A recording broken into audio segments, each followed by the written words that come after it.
Değerli seyirciler, iyi akşamlar diliyorum. Dört Kapı 40 Makam programıyla tekrar huzurlarınızdayız. Bu akşamki konuğum Profesör Doktor Osman Eğri, Murat Hüdavendigar Üniversitesi öğretim görevlisi. Hocam hoş geldiniz. Hoş bulduk Ali Bey. Hocam geçen programda gerçekten Alevi Bektaş yolunun belli başlı yazılı kaynaklarını konuşmuştuk. Yazılı kaynaklarının ilgili olarak Türkçe aktarılması ile ilgili bugüne kadar Diyanet İşleri Başkanlığı tarafından yayınlanan Alevi kaynaklarla ilgili görüşmüştük, konuşmuştuk. Bu yazılı kaynaklara, mütevalarla ilgili bilgi ve aktarmışız. Bugün ikinci bölümü konumuz kaldığımız yerde devam edeceğiz. Eyvallah. Hocam bugün de Cem nedir, ne demektir? Cem'deki semboller neyi ifade ediyor? Bu konuda bilgi alabilir miyim? Eyvallah. Teşekkür ederim davetiniz için öncelikle. Ben teşekkür ederim. Cem, Aleviliğin, Bektaşiliğin en önemli erkanı. Evet. Kısaca 12 hizmet diye ifade ettiğimiz 12 hizmetin yerine getirildiği Alevi Bektaşi adabı, erkanı diyebiliriz Ali Bey. Tabi Cem'i anlamak için biraz tasavvuf felsefesini bilmek lazım. Yani İbn Arabi felsefesini, tasavvuf felsefesini. Bunun yanı sıra Yunus Emre'yi, Hallacı Mansur'u, Seyyid Nesimi'yi ve Hünkar Hacı Bektaş Veli'yi. Aslında Cem, dört kapı 40 makamın bizatihi uygulamalı eğitimidir denebilir Cem. Evet. Çünkü Cem tekkeye, dergaha girerken edep ile girilen, Ali kapısından daha doğrusu girilen, bütün Ali ahlakıyla, Ali huyuna sahip olarak girilen ve Muhammed şehrine varılan yer. Aslında Cem kelimesini önce bir tahlil etmek gerekir. Cem, bir olmak, birlik olmak. Evet. Biraz yine Arapça bir kelime ama tevhid olmak da diyebiliriz. Tevhidlerin çekildiği, tevhidlerin okunduğu bir erkan Cem. Tevhid de zaten o da bir olmak anlamına geliyor. Birliğe ulaşmak, vahdete ulaşmak. Evet. Vahdet, kimin vahdeti?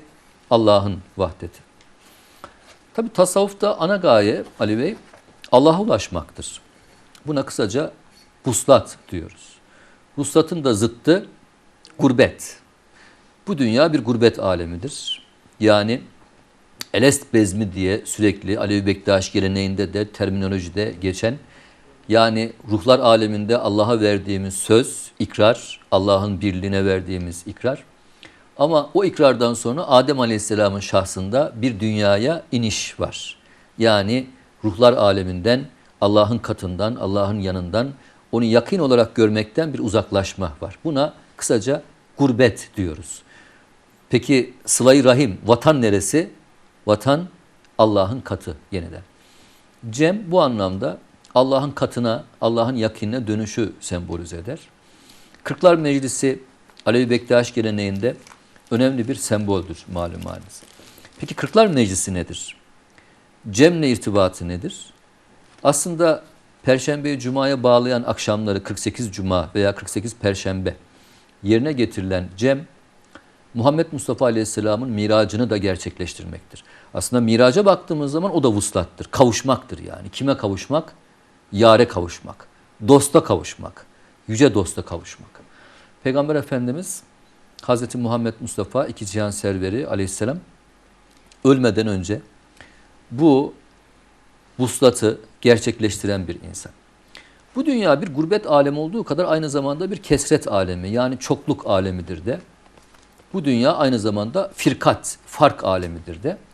Bütün bunlardan kesretten vahdete, gurbetten vuslata ve firkatten de Cem'e ulaşmış oluyoruz. Bu manasıyla baktığımız zaman Cem, kişinin ruhunun derinliklerine yolculuk yapması, ilmi irfana dönüştürmesi, ham ruh olmaktan kurtulup olgun bir ervah, ruh haline gelmesi ve hakikatin tecelli etmesidir Cem. Tabi oradaki semboller, özellikle mekan sembolizmi çok önemli Ali Bey. Evet. Kapıdan giderken basmadığınız o eşik Ali eşiği, Hazreti Fatıma orada sembolize ediliyor, Hasan Hüseyin efendilerimiz sembolize ediliyor. Üst sövede Hazreti Muhammed Mustafa Aleyhisselam sembolize ediliyor. Ama Ali kapısından girdiğiniz zaman Cem'de asıl vurgulanmak istenen erkanda posta oturan kişidir. Yani cemi yürüten, tarikatı yürüten kişidir. O post Muhammed Mustafa Aleyhisselam'ın postudur. Evet. Dolayısıyla cem zaten o sırada ikrar sırasında, biat sırasında Fetih Suresi 10. ayette okunur. Evet. Onlar sana söz verdiklerinde Allah'a söz vermiş oldular. Allah'ın eli onların elinin üzerindedir ifadesi geçer. Dolayısıyla cem Medineli Müslümanların Hz. Muhammed Mustafa Aleyhisselam'a söz verişlerini sembolize eder. Ve yine cemde Muhammed Ali kardeşliği özellikle müsahiplik erkanında yaşanır ki bu açıdan baktığımız zaman cem aslında İslam'ın ve Kur'an'ın bütün esprilerinin yani onun ruhiyatının, maneviyatının yaşandığı bir ibadet biçimidir. Dolayısıyla özellikle Muhammed Ali kardeşliğine baktığımızda müsahiplik kavmine giren canların, 4 kişinin daha doğrusu karı koca 4 canın görgü ceminden geçerken adeta ölmeden önce ölme sırrına ermeleri, kurbanlarını kesmeleri, hani ikrar sırasında şöyle söylenir: Allah'ın kuluyum, Muhammed Mustafa'nın ümmetiyim, Aliül Murtaza'nın talibiyim, İbrahim Halilullah milletindenim, kıblem Kabe'dir, kitabım Kur'an'dır. Bunlar söylenir. Aslında cem bütün bunların ilanıdır.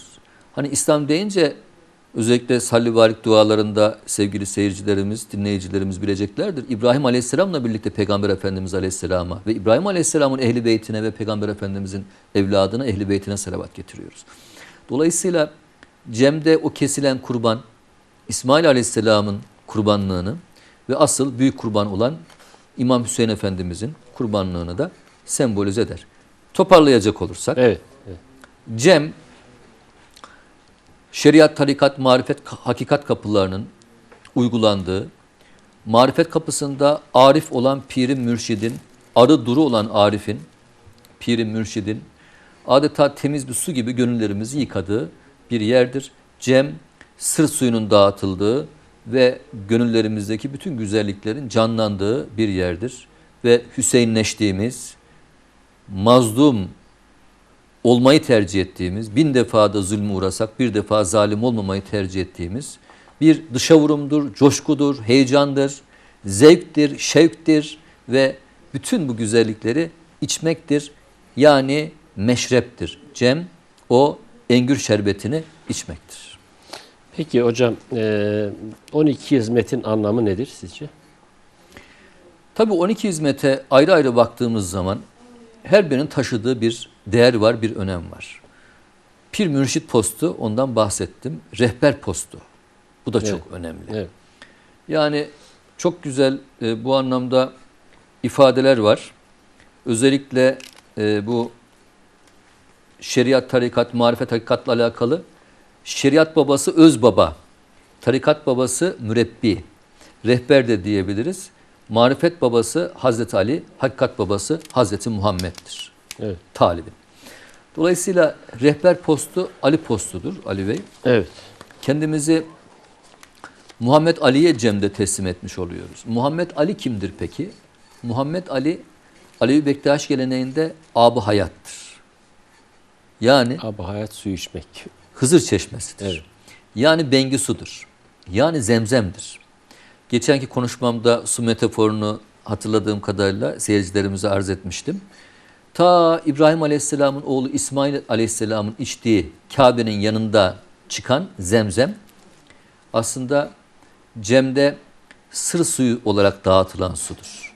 Ama Muhammed Ali bizatihi kendileri birisi Kur'an-ı natıktır, birisi Kur'an-ı samittir. Çok enteresan bu. İmam Ali Efendimiz söylüyor bunu. Keremallahu veçhe.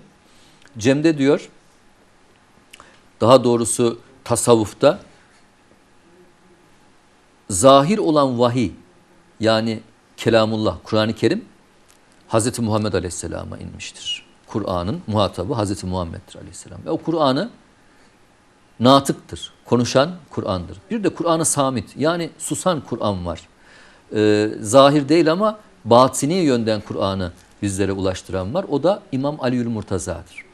Aslında cem bu anlam itibariyle Kur'an'ın zahiriyle batının birleştiği yerdir cem. Yani şeriatla tarikatın buluştuğu yerdir bu manada.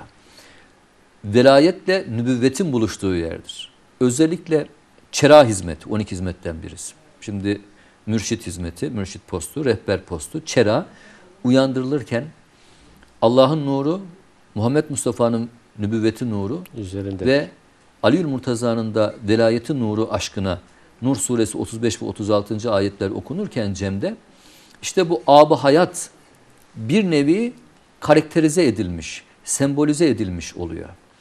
Ve cemde artık o hakikattan sudur eden, o hakikatten bütün gönüllerimize dolan ne var?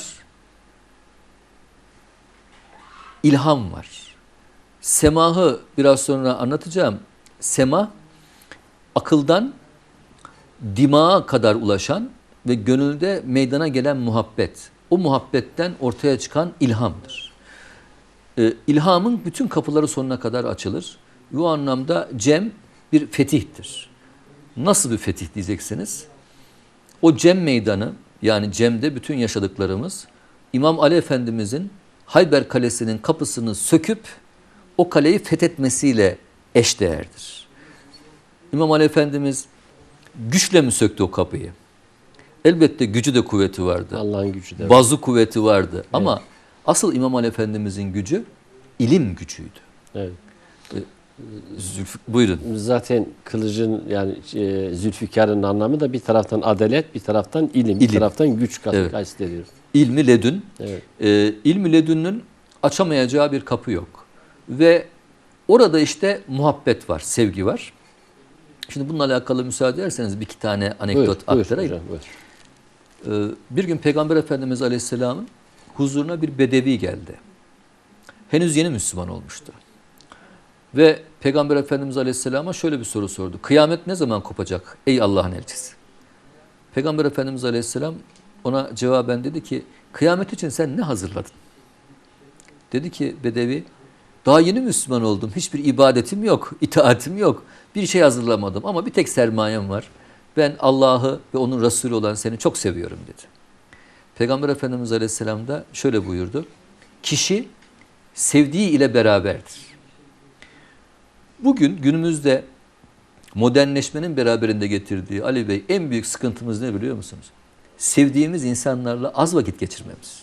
Muhabbet edemememiz. Muhabbet edemememiz. Evet, evet. Sohbet edemememiz. Dolayısıyla cem aslında bir muhabbet yeridir. Bir marifet yeridir. Aşk meydanıdır. Aşk meydanı sorgulamadır, yargılamadır, Hepsi barıştır, huzurdur. Eyvallah. Evet, ledün ilmini öğrenmedir, insanı kamil olma yeridir, Evet. rızalık yeridir. Evet. Evet. Fakat burada en önemli Allah'ı seven canların, Muhammed Mustafa Aleyhisselam'ı seven canların nefislerini ve bütün kötü duygularını, düşüncelerini kurban etmek üzere iradi bir şekilde isteyerek planlı, kasıtlı toplanma yeridir cem. Evet. Burada özellikle bu Hayber Kalesi'nin fethiyle alakalı konuyu oraya getireceğim. Buyur.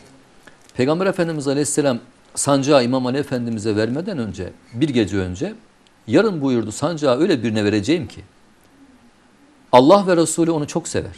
O da Allah ve Resulünü çok sever. Herkes tabi sancağın kendisine verilmesini bekledi ama Evet. sabah Peygamber Efendimiz Aleyhisselam İmam Ali Efendimiz'i çağırdı ve sancağı ona teslim etti. İşte cem bu sevginin tezahür ettiği yerdir diyebiliriz. O kapıdan Hayber Kalesi'nin kapısı gibi Ali olup yani Ali gibi o ceme girip eğer insan Hüseyinleşebilirse eğer Muhammedi nefesi, ruhu yaşayabilirse insan işte orada bütün 72 milleti kuşatacak bir muhabbet ortaya çıkar. Hocam şimdi biliyorsunuz 40'lar ceminden kalma. İşte Hazreti Muhammed Aleyhisselam 40'lar cemine giderken 40 kişi 17 bayan. Evet. İşte giderken kapıyı gider hep söylenir bu. Kapı çalınca içeridekiler kim o der. Ben peygamberim. İçeridekilerden bir ses çıkar. Ümmetine peygamberlik yap. Peygamberlik gönlümüzde derler. Geri gider Hazreti Muhammed Aleyhisselam. Cebrail aleyhisselam tarafından tekrar bir vahiy, Allah tarafından bir vahiy gelir. Cebrail aleyhisselam tekrar Hazreti Muhammed'e gidin kırklara karışın der. Hazreti Muhammed aleyhisselam tekrar kırkların kapısına gelir. Kapıyı tıklar. Ben Muhammed içimizde diyor içeridekiler. Evet. Ümmetine Muhammedlik yap. Tekrar geri çekilir. Allah taraftan tekrar Cebrail aleyhisselama bir vahiy gelir. Hazreti Muhammed der ki işte kırklara gidin karışın der. Hazreti Muhammed kırklar kapısına gelir. Kapıyı tıklatır. İçeridekiler kim o der. İçinizden biriyim der ve kapı açılır. Kırklara karışır. Şimdi burada şunu ifade ediyor. Benlikten, kibirlikten uzak kalmak. Evet. İnsanlara tepeden bakmamak. Ben olmamak. Evet. Biz olmayı, alçak gönüllü olmayı, Eyvallah. kibirli olmamayı, beyüde olmamayı, Evet. insan olmayı, eşit olmayı, adil olmayı, insanı sevmeyi, her şeyi bütün olarak karşılıklı olarak insanı sevmeyi burada ifade etmeye çalışıyor. Kırklar Cem'i benim anladığım kadarıyla Cem Yani bunu da ifade ediyor. tabii Cem bunu da ifade ediyor.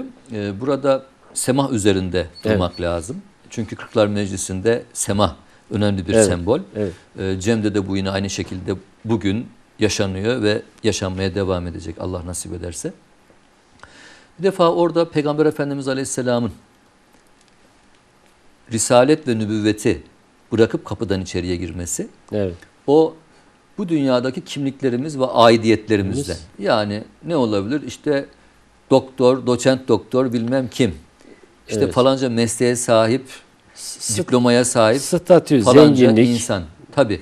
Burada hani Peygamber Efendimiz Aleyhisselam'ın o risaletten soyutlanması değil ki zaten hani Cem'de başrolde kim var? Peygamber Efendimiz Aleyhisselam'ın torunu var, dede var, pir Evet, var, mürşit evet, var. soyunda gelen O dede var. silsileyi Sadat'tan, soyundan geldiği için, seyit olduğu için Peygamber Efendimiz Aleyhisselam'ın imamesi zaten sarığı 40 parçaya ayrılıyor. Evet. Ve 40 kişinin beline tığbent oluyor, kuşak oluyor. Evet. Dolayısıyla Allah Resulü'nün himmeti olmadan, bereketi olmadan cem olmaz. Yani insanlar o rahmet deryasından istifade edemezler. İkincisi o engür yani üzüm, bir tane Evet. üzüm. O bir tane üzüm parçalanıyor ve 40 kişiye yetiyor. Burada da paylaşım. Evet. Yani bir tane üzüm 40 kişiye yeter mi? Ama 40'ımızda biriz, Birimiz de birimizde 40'ız mesajı burada veriliyor. yani bizlik, biz olma Biz düşüncesi. orada hakim oluyor. Biz Benlikten, duygusu. kibirlikten arınma var. Arınma var. Makam, mevki, zenginlik burada sökmez. Sökmüyor orada. Evet, Evet. evet. Onu ifade etmeye çalışıyor. Alçak gönüllü olmayı. Alçak gönüllü olmak. Bir de aslında Cem de dikkatimizi çekmesi gereken başka bir şey de hani mümin, müslim canlar deriz ya. Evet. Müminler, erkekler, müslümler, bacılar. Cem'de 17 tane bacı var. Evet. 23 tane de mümin var. Cem'e giren hep candır. Şimdi tabii hani bizim şu anda toplum algımızda maalesef bayanlar, analarımız, bacılarımız biraz arka planda kalıyorlar. Ama işte o Kırklar Meclisi'nde, Alevi Bektaşi muhayyilesinde Türkistan'dan bizim tevarüs ettiğimiz o anaya bacıya değer vermek, onu baş evet. tacı etmek. Ahmet Aslında Yesevi'den Hz. Muhammed gelen. Aleyhisselam'ın da cennet annelerin ayakları altındadır hadisiyle bizlere bir prensip olarak sunulmuş olan o kadına değer vermekte var. Dolayısıyla Cem, Kırklar Meclisi'nden gelen o sembolizmin tekrar yaşanmasıyla bir toplum modelini de bize sunuyor. Evet. Müsahipliğiyle, rızasıyla, rızalık ve helallik alınmasıyla birlikte. Kardeş Bunu tabii- olmayı burada bir Bunu yerde. tabii Evet. gençlerimize özellikle oradaki sembolleri, motifleri çok iyi anlatmak, Evet. izah etmek, açıklamak lazım. Mesela bir o sır suyunun dağıtılması, o müthiş bir hadise. Evet. Fakirhane. Şöyle görüyorum onu. Ta Hazreti İsmail'den bugüne kadar gelen bir sır o. O zemzem suyunun Kabe'nin yanında çıkması, Peygamber Efendimiz Aleyhisselam'ın rahmet peygamberi olması, yani onun yağmurla, rahmetle, bereketle sembolleştirilmesi, İmam Ali Efendimizin su kuyusu kazarak geçimini sağlaması, efendim oradan Hazreti Fatıma anamızın Kevser olması, Kevser ırmağı olması, hatta İmam Ali Efendimizin Sakîl Kevser olarak isimlendirilmesi, yani cennetteki o suyu ikram eden O hizmete de zaten sakka suyu hizmeti de diyoruz aynı zamanda. Evet, Sır evet. suyu hizmeti. Oradan kalma Sakka gerek. suyu hizmeti de diyoruz. Hacı Bektaş Veli Hazretleri'nin dergahından zemzem çıkması, dervişlerin su kuyusu kazmaları. Yani baktığımız zaman zaten ayette de Kasas 88 olması lazım. Ayet-i Kerime'de Cenab-ı Allah Enbiya 30. ayette biz her şeyi su ile canlandırdık buyuruyor. Yani su burada oldukça önemli. Cem'de bir sembol olarak taşınmış. Bizim bütün ibadet mekanlarımızda aslında dikkat ederseniz su Evet. vardır. Yani cemevlerle birlikte diğer tekkelerde, dergahlarda işte Şeyh Şaban-ı Veli'nin Kastamonu'daki dergahından da yine zemzem çıktığına inanılır. O su o niyetle içilir. Cemi bütün adabıyla, erkanıyla, orada okunan deyişleriyle, nefesleriyle, tabi burada zakir hizmetini özellikle söylemek lazım. Aşıklık hizmetini söylemek lazım. Bilal-i Habeşi'dir piri ve eline bağlamayı alan can, orada Kur'an ayetlerinin manalarını 7 büyük hak aşığından veya günümüze kadar gelen aşıklardan sayalım. Seyyid Nesimi, Virani, Yemini, Kulimmet, Pir Sultan Abdal, Şahatay, Fuzuli ve diğerleri. Onları söyler ve geleneğe göre 3 deyiş bir duvazimam okur. Aşık Zakir ve Pir Mürşit de bunların muhabbetini yapar, sohbetini yapar Cem'de. Hocam 12 hizmetin anlamını biraz da açar mısınız? Tabii bütün hizmetler başlı başına önemli. Mesela bir gözcü hizmeti. Evet. Elinde asa. Evet. Bunu Amerika'dan gelen akademisyenlere anlattığımda çok şaşırmışlardı. Cem'de semah dönen canlar yalın ayak semah dönüyorlar malum haliniz. Dedim ayaklarına dikkat ettiniz mi? Çorum'da bizim araştırma merkezimize, Hacı Bektaş Veli Araştırma Merkezi'ne geldiklerinde orada Çorum'da görev yaparken dikkatlerini çekmemiş. Dediler evet ayaklarında çorap yok semah dönen canların. Evet, evet. Çünkü orada gözcü var. Gözcü Musa Aleyhisselam'ın makamını sembolize eder. Aslında Cem'de peygamberler tarihinden de kesitler var. Nasıl diyeceksiniz? Dara duruş Adem Aleyhisselam'ı sembolize eder. Cenab-ı Allah Adem Aleyhisselam'ı yarattığında ne yaptı? Onu bir elif gibi yarattı. Elif Allah'a ulaşmayı sembolize eder. Dal Cenab-ı Allah'ın hakikatine dalmayı sembolize eder. Mim insanın secdesini sembolize eder. Elif'i, dalı, mimi birleştirdiğinizde ne olur? Adem olur. Evet. Yani insaniyet hakikati Cem'de tecelli eder. Biraz önce size söylediniz. İnsanı kamil. Kimdir insanı kamil? Muhammed Mustafa Aleyhisselam'dır. Ve insanı kamil olmayı Aliül Murtaza'ya ve ondan devam eden velayet yoluna Peygamber Efendimiz Aleyhisselam miras olarak bırakmıştır. Ama asıl ademiyet, İlmi Cavidan'da Virani Baba'nın da ifade ettiği insanın Adem sıfatına bürünmesi Cem'de mümkündür. Bunu tefekkür etmek lazım. İkincisi Nuh Neciyullah olmak Cem'de mümkündür. O nasıl diyeceksiniz? O da şöyle oluyor. Nuh Aleyhisselam biliyorsunuz gemisiyle ne yaptı insanları? Kurtardı. Evet. Hacı Bektaş Veli Hazretlerine göre bu kurtuluş. Her veli kendi zamanın Nuh'udur. Ve o Nuh'un gemisine binmektir. Cem, Mürşid-i Kamil'in gemisine binmektir. Mürşid-i Kamil Ehl-i Beyt'tendir. Evet.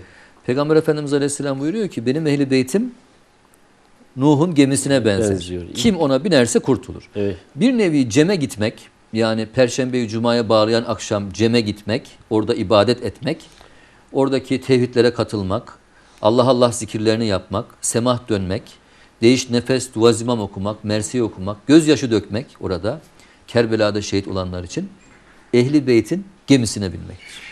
İkrar vermektir Ehl-i Beyt'e bir yerde. Tabi ikrar vermektir, o gemiye binmektir. Evet. Yani o geminin kaptanına, Muhammed Mustafa'ya ve o geminin baş tayfasına, Aliül Murtaza'ya tabi olmaktır diyebiliriz.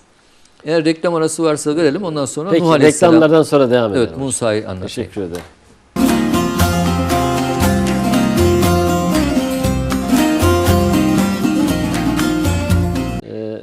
Hocam şimdi Cem'e girerken biliyorsun Alevi ikrarında belli kurallar vardır.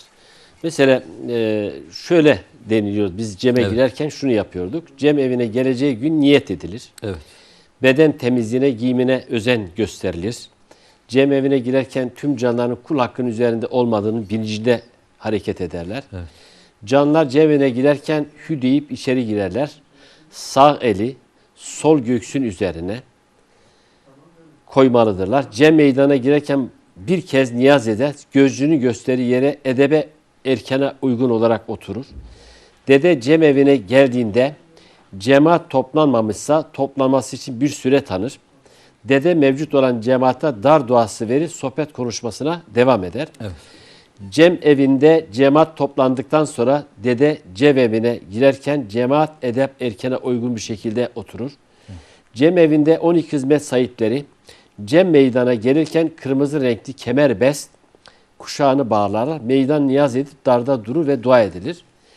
Cem evlerinde ibadet edilirken İhlas suresi, biraz önce bahsettiğiniz gibi Fatiha suresi, salat ve selam dede ile birlikte okunur. Cem'e katılan canlar tövbe erkan okurken erkanlama esnası 3 kez estağfurullah secde duası verinceye kadar hep edep erkana uygun olarak okunurlar. Yine Cem esnasında Nadi Ali duası dede ve canlar hep birlikte okurlar. Divanına durduk, keremine sığındık, canlarla birlikte söylenir. Yine Cem evinde ibadet edilirken miraçlamanın okunuşunda Muhammed ayağa kalktı demesiyle tüm canlar ayağa kalkar. Yine Kerbela erkanda su serpilmez. Kerbela mersiyesi okunurken canlar ayağa kalkar. Zikrin söylediği mersiye iştirak ederler. Cem'de ibadet bitiminde okmalar dağıtılırken canlar sakın ve sükunet içerisinde edep erkene uygun olarak yerine otururlar.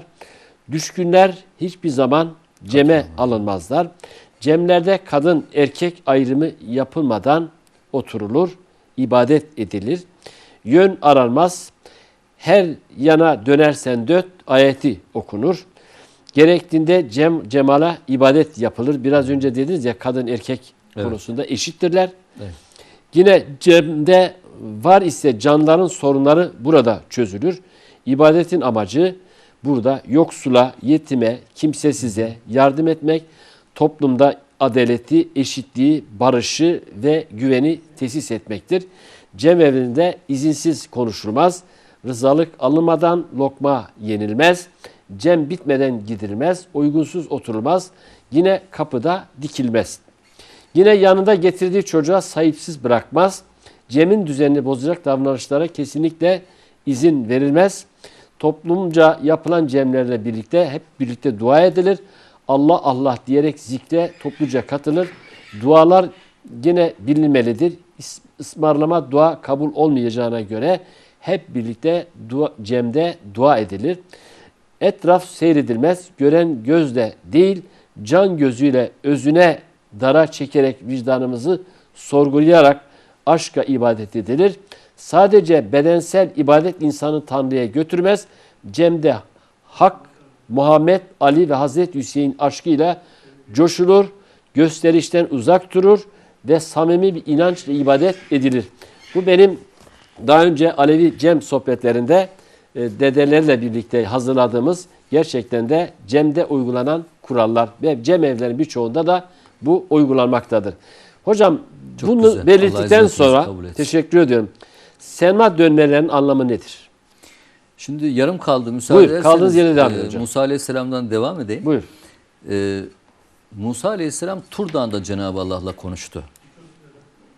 O yüzden de Kelimullah'tır ismi. Allah'ın kelimesi. Ve gece konuştu. Evet. Cem'de de gözcü elinde asa, aslında Musa Aleyhisselam'ın asasını taşır. Ve o meydan Tur Dağı meydanı gibidir. Evet. İnsanlar orada bir nevi hakkın sözünü konuşurlar. Dolayısıyla Cem, hakkın sözünün konuşulduğu ve hakka dayanılan bir yerdir. Evet. Onu ifade etmek gerekir. Diğer taraftan Hızıriyet, Hızır Cemleri de yapılır biliyorsunuz. Evet, Hızır Cemil. Hızır lokmaları dağıtılır, Hızır oruçları tutulur ve Cem aynı zamanda Hızır Aleyhisselam'ın da gelip gittiği ve ziyaret ettiği bir yerdir bu. Evet, kutsal bir yer. Evet. Pir Mürşit erkannamelere göre özellikle Hacı Bektaş Veli Hazretleri Kitab-ül Fevaidinde bunu söyler. Evet. Bir rivayete göre Hızır, bir rivayete göre Süleyman 72 milletin dilince konuşur. Bir rivayete göre de İsa Aleyhisselam'dır.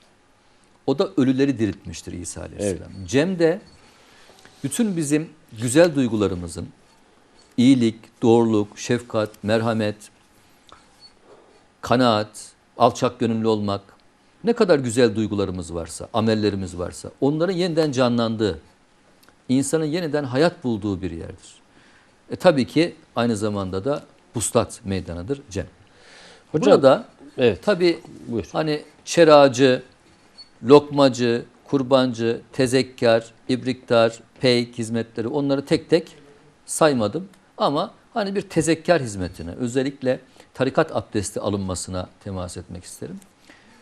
Cem'de tarikat abdesti alınır. Evet. Ve yılda bir defa her talip görgüden geçer ve görgü cemi yapılır her köyde. Orada aldığı o tarikat abdestiyle bir yıl boyunca bütün azalarına, abdest aldığı azalarına sahip çıkacağına dair dedeye söz vermiş olur, ikrar vermiş olur. Özellikle o yalın ayak Cem'de çekilen sema, Musa Aleyhisselam Cenab-ı Allah'la konuştuğunda ayaklarını çıkar ey Musa buyurdu ya Cenab-ı Allah Ali Bey. Evet. O ayaklarını çıkarışını ifade etmektedir. Bu manada edeple, erkanla bütün ibadetlerin yerine getirildiği bir yerdir. Bu irfan meclisinden, muhabbet meclisinden Allah mahrum bırakmasın. Amin hepinize. Hocam şimdi yine Cem evlerini yapılan 12 ev sahipleri kimlerdir diye bir sorun olacak.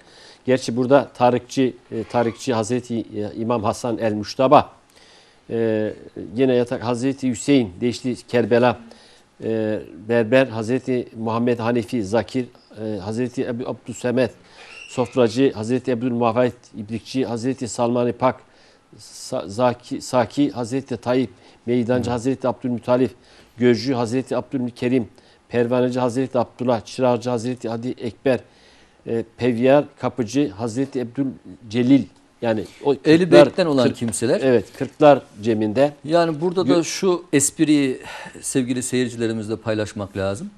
Cem, Peygamber Efendimiz Aleyhisselam'ın bir sekaleyn hadisi var. Ne demek sekaleyn? Evet. Sekaleyn şu demek. İki ağır emanet. Taşıması zor olan, evet, herkesin taşımaya tahammül edemeyeceği, güç yetiremeyeceği iki ağır emanet. Nedir bu iki ağır emanet? Benden sonra asla dalalete düşmeyeceğiniz, hidayet yolundan, istikametten sapmayacağınız iki emanet bırakıyorum size. Biri Kur'an-ı Kerim, ikincisi Ehl-i Beyt'tir. Evet. Cem'de bakın bu hizmetlerdeki bütün onları, görevleri temsil eden insanlar Ehl-i Beyt'ten. Zaten evet, Hak Muhammed Ali'nin bizzat mihman olduğu bir mekan, cemevi, evet, meydan yani. Dolayısıyla Kur'an-ı Kerim'den ayetlerin okunduğu her hizmet yerine getirilirken tercümanda mutlaka Kur'an-ı Kerim'den bir ayet okunur. Örnek vermek gerekirse. Cem'in başında seccade serilir. Seccade serilirken mesela rehber bir ayet okur. Okuduğu ayet Bismillah Allah Allah diye başlar. Bismillahi ayetin başı şöyle ve galer kebu fiha bismillahi mecraha ve mursaha. Türkçesi Nuh Aleyhisselam buyurdu ki o gemiye, kendi gemisine, siz o gemiye tayin edilen rotaya Allah'ın adıyla binin. Allah'ın adını Bismillah çekerek binin buyurdu Nuh Aleyhisselam. Dolayısıyla aslında hangi gemiye biniliyor? Tekrar biraz önce ifade etmiştik. Nuh Aleyhisselam'ın gemisine, yani Ehl-i Beyt'in gemisine biniliyor. O seccade onu ifade etmekte. Evet. Ehl-i Beyt'in gemisini sembolize etmekte. Evet. Hani gençlerimiz belki yani niçin bir seccade seriliyor meydana, bu neyi ifade etmektedir diyebilirler. Orada dört köşesine de ne yapar? Niyaz verir. Evet. Şeriat, tarikat, marifet, hakikat kapısı çünkü olarak kabul edilir. Ehl-i Beyt'in yolu budur. Hocam, buyur. Evet, yine diğer mesela görgü dağarında durulduğu zamanda Kâle Rabbena zalemna enfusena ve illem tağfir lena ayet-i kerimesi okudur. Bu da Araf suresi 23. ayet. Ey Rabbim biz nefislerimize zulmettik. Eğer sen bizi affetmezsen zalimlerden oluruz. Biraz önce siz de ifade ettiniz. Tövbe mutlaka edilir cemde. Evet. Yani estağfurullah, estağfurullah, estağfurullah. Elimizde işlediğimiz günahlardan dolayı estağfurullah diye topluca cemin başında pir mürşit tövbe ettirir bütün Evet, canlara. evet. Çünkü arınmayan insan, günahlarından pişman olmayan ve tövbe etmeyen insan cemdeki o manevi gıdaları alamaz. Alamaz. Evet. O feyzi, teslimiyettir. İkrar ilahi vermek. coşkuyu yaşayamaz. Yaşayamaz, evet. Bu anlamda Allah'ın yoluna yürüyüştür. Hocam şimdi Anadolu'da ilk cemevi Ashab-ı Kiram'dan sonra 767 yılında Ebu Haşim el-Küfi tarafından Şam Rable'de yapıldı. Sonra Piri Ahmet Yesevi Yes'te. 13. yüzyılda Hacı Bektaş Pir evinde. 1207'de Seyit Gazi Eskişehir'de. 1277'de Malatya Onar köyünde. Anadolu'da birçok cemevini görebiliyoruz. Tabii. Şimdi bizim kaynağımız yani Cem'in kaynağı ta Kırklar Cem'ine kadar dayanmaktadır. Cem'in Kur'an'daki yeri sizce nedir? Yani Kur'an-ı Kerim'de meşhur ayet-i kerime var biliyorsunuz. Bunu birçok dedemiz de ifade eder. Şu anda hangi sure olduğunu hatırlayamayacağım ama belki sizde vardır. Evet. Evlerde toplanın ve orada çerağın uyandırıldığı yani Allah'ın nurunun tecelli ettiği o evlerde Allah'ı anın. Evet. Kur'an-ı Kerim'de Darül Erkam olarak isimlendirilen İslam tarihinde de Peygamber Efendimiz Aleyhisselam ashabıyla birlikte Erkam'ın evinde toplanıyorlardı bu ayet gereğince. Evet. Ve Kur'an-ı Kerim ayetleri okuyorlar, ibadet ediyorlar ve Allah'ı anıyorlardı. Aynı Zikrediyor. zamanda da sohbet ediyorlardı orada. Evet. Cem'de olduğu gibi. Evet. Kur'an-ı Kerim'de bu açıdan Cem'de yapılan 12 hizmeti ve ibadetleri dayandırmak mümkün. Aslında Ali Bey şöyle bakmak lazım Cem'e. Cem'de bir defa Allah'ı anmak var, zikir var. Evet. İkincisi Ruku var. tevhid var. Tevhid var. Yani la ilahe illallah, Evet. Muhammedur Resulullah. Hani tacı bile diyelim ki Bektaşi Meydanı, hani Alevi Cemi değil de bir Bektaşi Meydanı, sofranın açıldığı bir meydan. Bektaşi dervişi var. Tacında bile dervişin 12 dilim. ayetler yazar. Mesela kubbesinde kulli şeyin halikün illa veçe. Her şey helak olacaktır. Yalnız Allah'ın veçesi müstesna ayet okunur. Ortasında Yasin ve Kur'an-ı Hakim yazar. Hemen içinde de, tacın içinde de La ilahe illallah Muhammedur Resulullah Aliyyün veliyullah. Allah'tan başka ilah yoktur. Muhammed Allah'ın elçisidir. Ali de Allah'ın velisidir yazar. Dolayısıyla Cem'deki getirilen salavatlar, yapılan tövbeler, biraz önce size söylediğiniz sadece İhlas suresi, Fatiha suresi de değil. Kevser suresi okunur mesela. Tabii, evet. Ament okunur hatta. Evet. Ben ament okuyan dedeleri biliyorum Tabii, görgü evet, cemlerinde. doğrudur. Dolayısıyla bir iman ve ikrar tazelenmesidir. Yani burada Hepsi ibadettir bunlar. İkrar verirken, semada ikrar verirken, gülmekte, ibadetle dua ederken, kıyam, ruku, secde, salam, tevhid ve ibadetler bütün olarak veriliyor. Tabii. Şimdi hocam Mühittin Arabi diyor ki alınan nefes sayısı kadar Allah'a giden yol vardır. Yine bizim yolumuz gerçekten Alevi İslam yolu yüksek ahlak yoludur. Kimsesizlere, çaresizlere, yetimlere, yoksullara yardım yoludur. İlim, irfan yoludur diyoruz. Fecr suresi Kur'an'da 27-28 ayetlerinde yine Hac suresinin 67. ayetinde 77. ayetlerinde Maide suresi 119. ayetlerinde gerçekten de ibadetin şeklini belirleyen cemevlerinde pir önünde toplu halde dualar yapılır. Yine bir başka şekilde Sema Safa suresinin 1-2. ayette aynen icra edildi. Yani tamam bizim cemevlerimiz Kur'an kaynaklı. Şimdi Sema Kur'an kaynaklı. Size ilave katkı Buyur, olsun bir buyur başka efendim. bilgi vereyim. Buyur efendim. Tarihsel olarak baktığımız zaman hani siz Şam örneğini verdiniz. Evet. Bağdat örneğini vereyim size. Buyur. Seyyid Abdülkadir Geylani Evet. evladı Resul'dendir. Sema döndüğü kaynaklarda anlatılır. Ve onun yolunu takip eden Seyyid Ahmet Er-Rufai'nin de aynı şekilde sema döndüğü Ehl-i Beyt'tir. ve Anadolu'ya da o da Ehl-i Beyt'tendir. Ve yine Seyyid olan Seyyid Mahmud Hayrani tarafından da Anadolu'ya getirildiği semaan anlatılır kaynaklarda. Evet. Bunun yanı sıra Ebul Vefa el-Bağdadi'nin menakıbnamesinde Ve semadan geçer. bahsedilir, semahtan evet. bahsedilir. Hoca Ahmet Yesevi'nin Türkistan'da, Piri Türkistan Hoca Ahmet Yesevi'nin de yine semah döndürdüğü anlatılır kaynaklarda. İbrahim Aleyhisselam da semah dönmüştür. Bütün peygamberler semah Burada dönmüş. şöyle Evet. Anadolu tasavvufunda Evet. ister oturarak, ister Evet. ayakta. Buna kuudi veya kıyami devran denir. Evet. Kıyami ayakta yapılan zikirdir. Ayakta yapılan dönme çeşididir. Kuudi de Evet. oturarak yapılan zikirdir ve cehri zikir yapan yani meşrep olarak Alevi olan bütün tasavvufi ekollerde ayakta yapılır. Ve sema veya semah şeklinde bu günümüze kadar ulaşmıştır. Eğer izin verirseniz Buyur hocam. semahla alakalı birkaç böyle hususa temas edeyim. Çok muhteşem benzetmeler var. Birisi Ebu'l Vefa el-Bağdadi'den, onu biraz sonra söyleyeyim. Ama şu yeni gördüğüm çok hoş bir teşbih.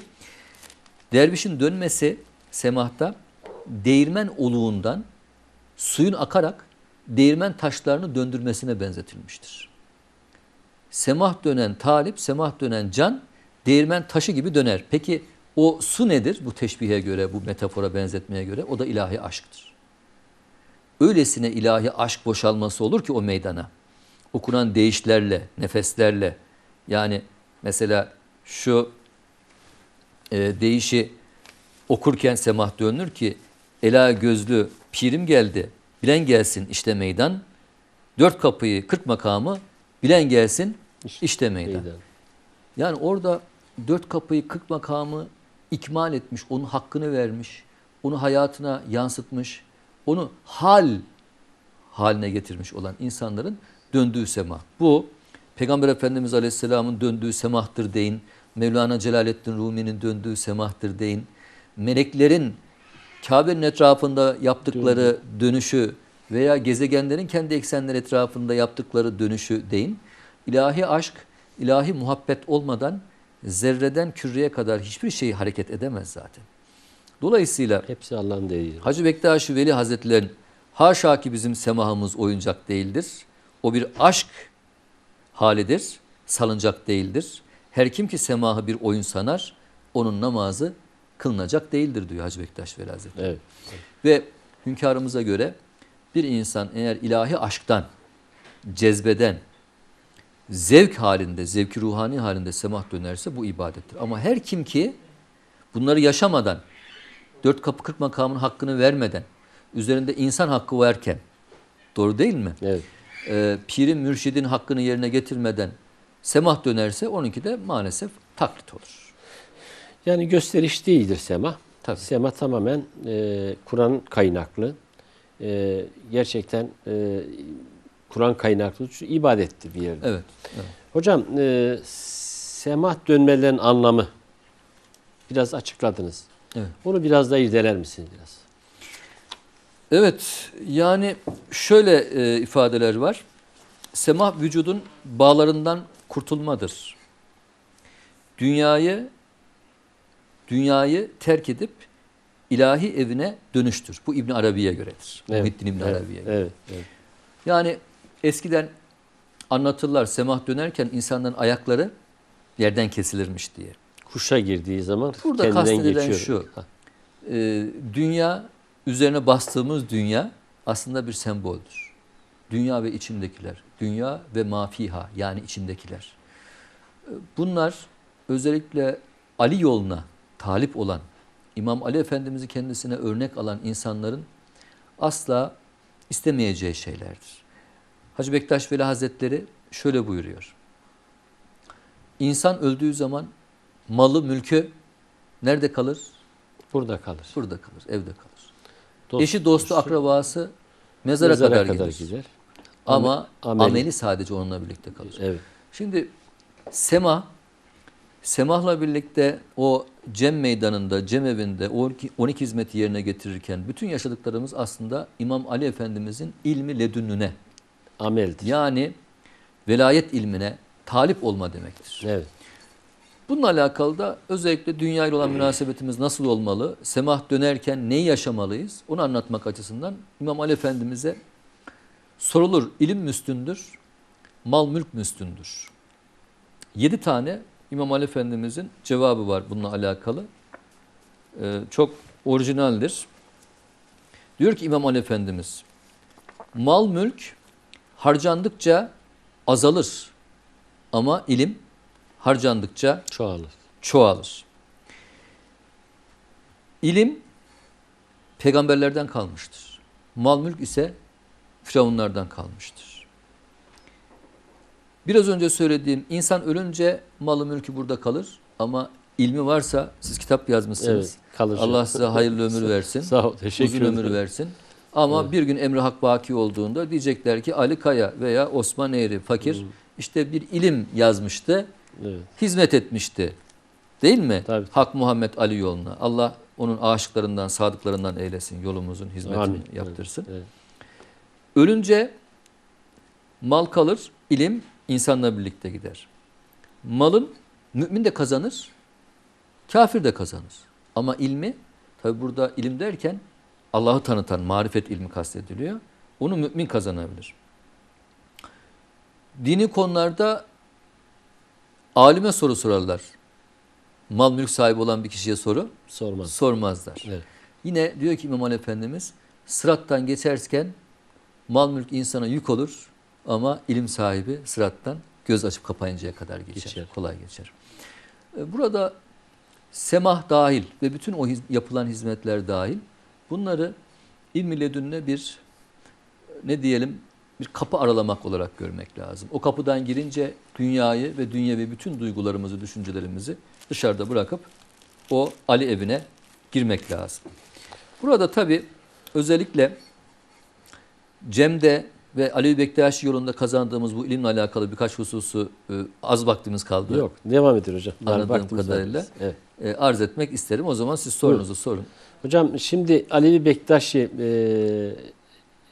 özellikle ilminde aklın, ilmin yeri nedir? Evet. Şimdi bu konu hakikaten çok önemli bir konu. Evet. Alevi Bektaş geleneğinde gerçekten başta Hacı Bektaş Veli Hazretleri olmak üzere eserlerinde akla çok büyük önem vermiş. İlme, imana çok büyük önem vermiş. Mesela çok hoş bir sözü var. Akıl imanın koruyucusu ve Allah'ın yeryüzündeki terazisidir diyor Hacı Bektaş Veli Hazretleri. Dolayısıyla akıl ve ilim olmadan tasavvuf olmaz. Geçen çok güzel bir dostumuz var. Kendisi profesör, cerrah aynı zamanda çocuk cerrahı. Dedi ki hocam dedi dünya bilim ve teknoloji dünyası artık. Peki bizler tasavvufa çok meraklıyız, eğilimliyiz. İşte cem yapıyoruz, 4 kapı 40 makam diyoruz, 3 sünnet 7 farz diyoruz, 12 hizmet diyoruz. Peki yani bizim medeniyet yarışında bilim ve teknoloji üretmekte bize bunların katkısı ne kadar olabilir? Güzel bir soru değil mi? Evet. Gazi hocamız. Evet, Tanıyanlar vardır evet, belki Gazi Hoca'yı. Dedim ki kıymetli hocam, ilimsiz olursa tasavvuf, Allah korusun bu cellatlıktır ve cinayettir. Akıl olmadan, ilim olmadan, bilgi olmadan cem de olmaz, 4 kapı 40 makam da olmaz. Mesela Hacı Bektaş Veli Hazretleri şeriat kapısının 1. makamı iman demiştir. 2. makamı ilim demiştir. Hoca Ahmet Yesevi'nin örneğin Fakırnamesinde, burada Abdurrahman Güzel Hoca'nın kulakları çınlasın. Geçen o böyle güzel bir yorum yapmıştı. Fakırname'de şeriat kapısının 7. makamı ilimdir. Hacı Bektaş Veli 7. makamdan 2. makamı almıştır ilmi. Evet. Marifet kapısının da yine 7. makamı ilimdir. Dolayısıyla ilimsiz asla tasavvuf olmaz. Akıl aya benzer, marifet güneşe benzer, ilim yıldızlara benzer. Şimdi ay olmadan, güneş olmadan, yıldızlar olmadan evren olabilir mi? Samanyolu galaksisi olabilir mi? Olamaz. Dolayısıyla akıl, ilim ve marifet olmalı. Hocam zamanımız kalmadığınız gibi bir son sorum olacak. Ali Bektaş yol erkanında Kur'an'daki yeri nedir? Önemli bir soru. Yani kısaca şöyle cevap vereyim.